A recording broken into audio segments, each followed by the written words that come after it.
2장 16절부터 22절까지의 말씀, 우리 다 찾으신 줄로 알고 하나님의 말씀을 받들어 봉독하도록 하겠습니다.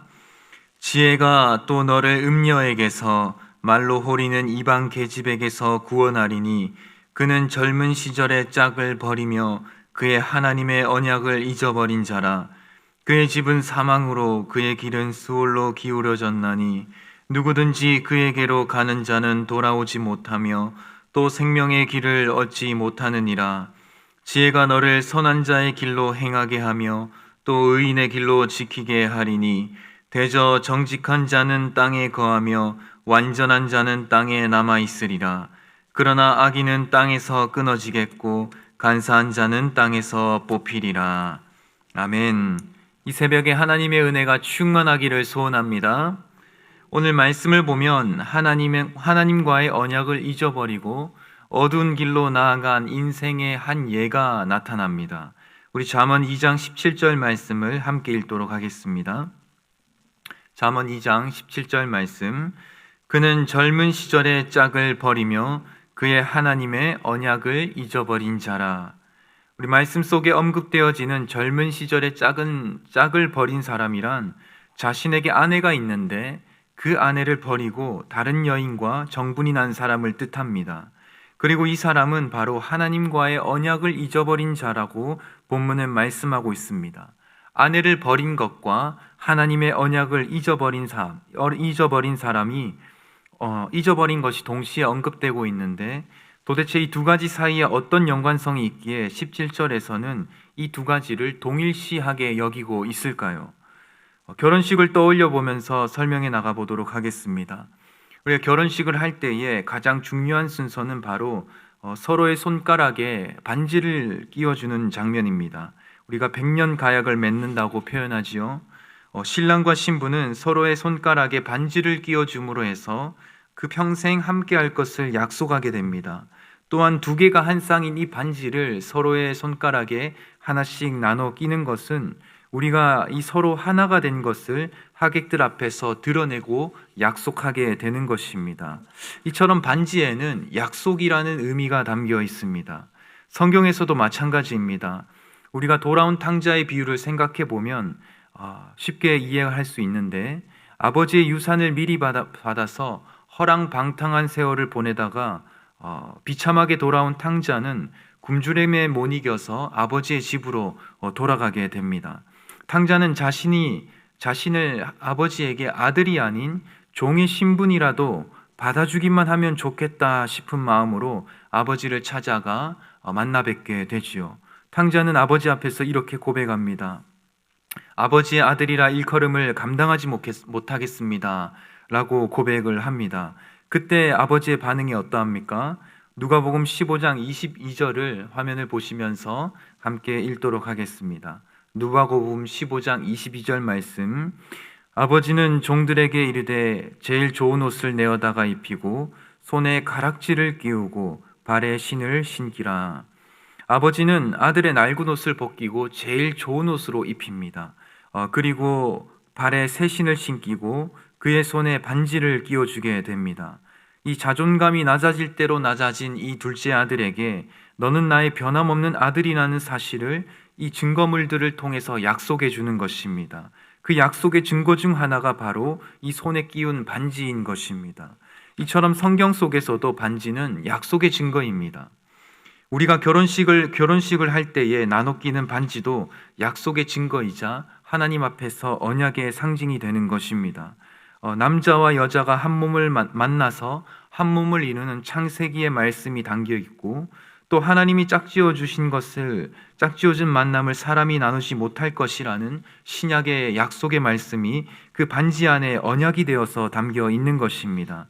그렇기 때문에 하나님과의 섭리에 따라 한 몸을 이루게 된 자신의 아내를 버리고 다른 여인과 외도를 하는 것은 하나님의 언약을 깨트리는 행동이라고 볼 수 있습니다.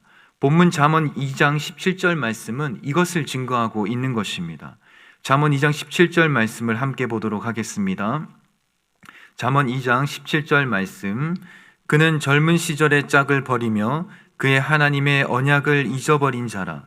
이와 같이 배우자를 버리고 누군가와의 외도를 통해서 하나님의 언약을 깨어버리게 되면은 그의 삶이 어떠하게 되는지 이어지는 18절에 나타나 있습니다. 잠언 2장 18절 말씀. 그의 집은 사망으로 그의 길은 스올로 기울여졌나니. 어쩔 수 없는 사연이 있는 그런 헤어짐은 이해가 됩니다. 그러나 음란한 외도로 인해서 헤어지게 된 것은 사망으로 기울어지는 것이며 스올로 나아가는 인생이 되는 것이라고 오늘 성경은 말씀하고 있습니다. 성도 여러분, 오늘 본문은 결혼과 외도 그리고 이혼에 관한 그러한 말씀을 하고자 하는 것이 아닙니다. 이 결혼이라는 것을 한 예로 들면서 하나님의 언약 곧 말씀과 그 지혜가, 하나님의 그 말씀과 지혜가 우리의 삶에 얼마나 중요하고 복이 되는지를 말씀하고자 하는 것입니다. 우리 잠언 2장 16절 말씀을 함께 읽도록 하겠습니다. 잠언 2장 16절 말씀 시작. 지혜가 또 너를 음녀에게서 말로 호리는 이방 계집에게서 구원하리니. 이어서 20절과 21절 말씀도 함께 보도록 하겠습니다. 지혜가 너를 선한 자의 길로 행하게 하며 또 의인의 길을 지키게 하리니. 대저 정직한 자는 땅에 거하며 완전한 자는 땅에 남아 있으리라. 아멘. 이 하나님의 말씀을 그 안에 소중하게 간직하면서 살아가는 사람은 악한 죄악으로부터 말씀의 보호함을 받게 됩니다. 음녀와 같은 죄악이 나의 인생 가운데 다가올 때에 내 안에 소중하게 간직하고 있는 하나님의 말씀이 나의 산성이 되고 피난처가 되어서 또 내 삶의 기준이 되어서 그 악한 것을 분별하게 하고 깨닫게 하는 것입니다. 아, 지금 내 앞에 다가온 이 무언가는 죄악 덩어리구나.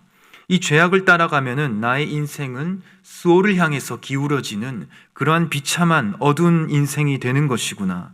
내 안에 간직한 이 하나님의 말씀이 내 삶에 분별하는 지혜가 되고 그 다가오는 악함을 명철하게 깨닫게 하는 은혜가 되는 것입니다. 그러므로 우리는 선한 자의 길을 선택하여서 하나님의 말씀으로 인하여서 그 말씀의 지혜로 인하여서 선하고 의로운 길로 나아갈 수 있게 되는 것이죠. 우리의 삶에 하나님의 지혜가 있어서 악한 길을 분별하게 되고 선한 길로 나아가는 복된 삶이 된다는 것입니다. 우리 사랑하는 성도 여러분들의 삶이 악한 죄악의 유혹이 다가올 때에 하나님의 말씀으로 인해서 그 죄악을 명철하게 분별하고 그것을 멀리하는 선하고 복된 삶이 되기를 소원합니다. 우리가 이러한 삶을 살기 위해서 이러한 지혜로운 삶을 살기 위해서 한 가지 방법을 나누고 설교를 마치도록 하겠습니다. 성경을 보면은 주 예수 그리스도를 우리의 신랑이라고 표현합니다. 그리고 우리는 주님의 신부된 사람이라고 말씀하고 있는 것을 보게 됩니다. 그러므로 우리는 신랑 되신 주님과의 언약의 반지를 나눠 낀 신부로서 살아가게 되는 것입니다. 세상의 유혹이 다가올 때에, 그러므로 세상의 유혹이 다가올 때에 우리는 주님의 신부된 사람임을, 신부인 것을 밝히 드러내야 합니다. 마치 누군가가 이성에게 관심이 있어서 접근하게 될 때에 그 사람의 손가락에 있는 결혼 반지를 보고 화들짝 놀라서 돌아가는 것처럼 우리가 예수님을 믿는 하나님의 사람이라는 것을 그 죄악 앞에서, 세상의 유혹 앞에서 밝히 드러낼 필요성이 있습니다. 이를 위해서 우리는 언제나 반지를 끼고 사는 것처럼 늘 내 삶이 하나님의 말씀과 동행하면서 내가 다른 것이 아닌 나는 그리스도인이라는 것을 밝히 드러내면서 사는 지혜가 필요한 것입니다. 주님의 신부된 우리 사랑하는 성도 여러분, 여러분들의 손에는 하나님의 언약의 반지가 끼어져 있습니까? 혹시 나도 모르게 그 반지를 빼놓고 살았다면은 우리는 그 반지를 찾아서 나의 삶의 손가락에 끼울 필요성이 있습니다. 만약에 우리가 반지를 나도 모르게 빼놓고 살았구나, 나의 신분이 그리스도의 신랑 되신 예수 그리스도의 신부라는 것을 내가 잊고 살았구나 하신다면 그 언약의 반지가 있는 말씀을 서둘러 펼쳐 보시기 바랍니다. 그리고 그 말씀을 묵상함으로 나는 예수 그리스도의 신부구나 라는 것을 다시 한 번 더 깨달으면서 그 언약의 반지를 내 삶에 끼워 보시기를 바랍니다. 또 혹시 의도적으로 몰래 반지를 빼어놓지는 않았습니까? 잠시 반지를 빼어놓고 영적인 어떠한 것을, 세상의 것을 쫓아갔다면 회개하고 돌이켜서 다시 하나님의 말씀 가운데 나오시기를 바랍니다. 이 세상을 살다 보면은 세상에 악한 유혹이 다가올 때가 있습니다. 그 음란한 것들이 내게 수작질을 할 때에 내 손에 끼어진 언약의 반지를 밝히 보여주어야만 하는 것입니다.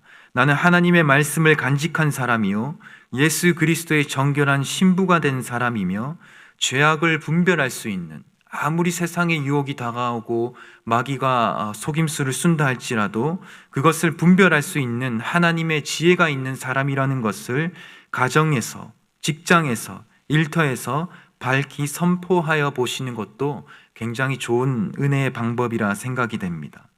아이고 목사님, 제가 예수님을 믿는 사람이라는 것을 굳이 드러내면은 사회생활이 굉장히 힘들어집니다. 피곤해집니다. 아이고 목사님, 내가 집안에서 예수 믿는 사람이라는 것을 강조하면서 살아가면은 서로 간에 민망한 상황이 생길 수도 있습니다.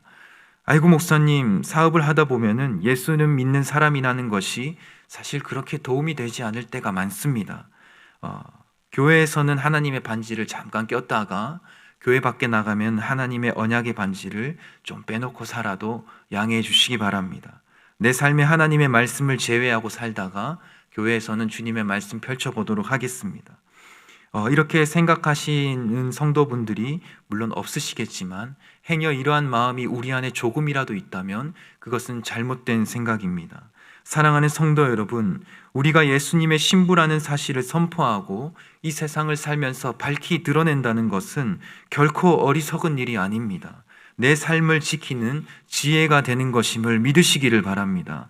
우리의 손에 껴있는 이 언약의 반지, 하나님의 말씀에는 내 삶을, 나의 인생을 악하고 어두운 길로부터 보호하고 선하고 의로운 길로 이끌어지는 생명 같은 지혜가 있는 말씀입니다.